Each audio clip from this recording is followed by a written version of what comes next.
Z, I saw you after the game last night. You traded jerseys with Giannis. Who are some of the people you've enjoyed playing against so far? Because I mean, your career is. We obviously, the last time you were on, you hadn't played against anybody in a real game. So what's been sort of fun in terms of your competition? Um, there's a few players. I'll start with Carmelo because I loved watching Carmelo growing up. I loved watching him play. Uh, what I respected most about Melo was I wanted to see in person how he created his space.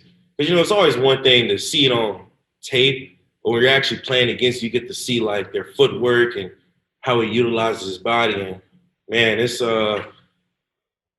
dope. Like it was incredible because if you saw the clip where I think he jabbed, because I'll never forget that Jeff, our defensive coach last year, Jeff was like, if he goes to drive, like kind of let him drive. Like, all right, I got you. So he like jabs me. I turn. I'm like, oh no, he didn't go. I turn back fast, and he pump fakes me. I kind of raise, and he either jabbed me again and then shot the shot. And I was like, man, like that was a tough move. Like, man, I need to like try to add that to my bag. So Melo was one.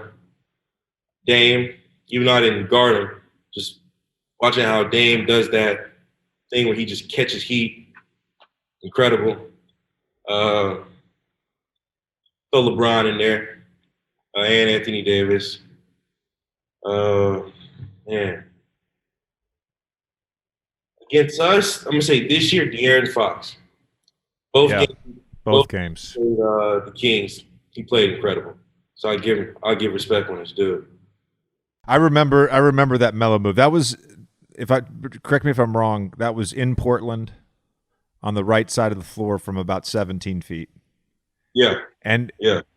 there was like three of them in that first half because I was on the bench and I had that angle, that perfect angle when he was going to his package, going to his moves, and he would shoot the ball and be like, damn, that's in. But this is and correct me if I'm wrong here, and I'm sure you're finding this out, and people are finding this out about you.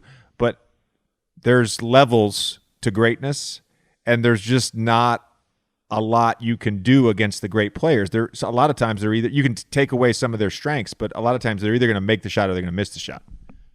Yeah, I think the first time that, I think as players, we all kind of think it, but I think the first time it really hit me regarding that was when we were playing the Clippers and we're in the huddle and you were like, all right, like with Kawhi and PG, when they were hitting tough shots, you said, all right, that's greatness. Like they're going to hit some tough shots. Like that's just is what it is. Like, but we can't like let everybody else start doing that, or we're just giving them shots because of what those two are doing. And it was like when we played Portland the other night. Dame came out, and it's not like Lonzo was playing bad defense. He was right there. He just hit some tough shots. But when you're in those moments, it's like, man, you feel like as a player, something in you is like, man, I feel like I'm playing terrible defense. But you're not. Like, that's just the level of greatness that he's gonna hit those. You have to try your best to slow it down as much as possible.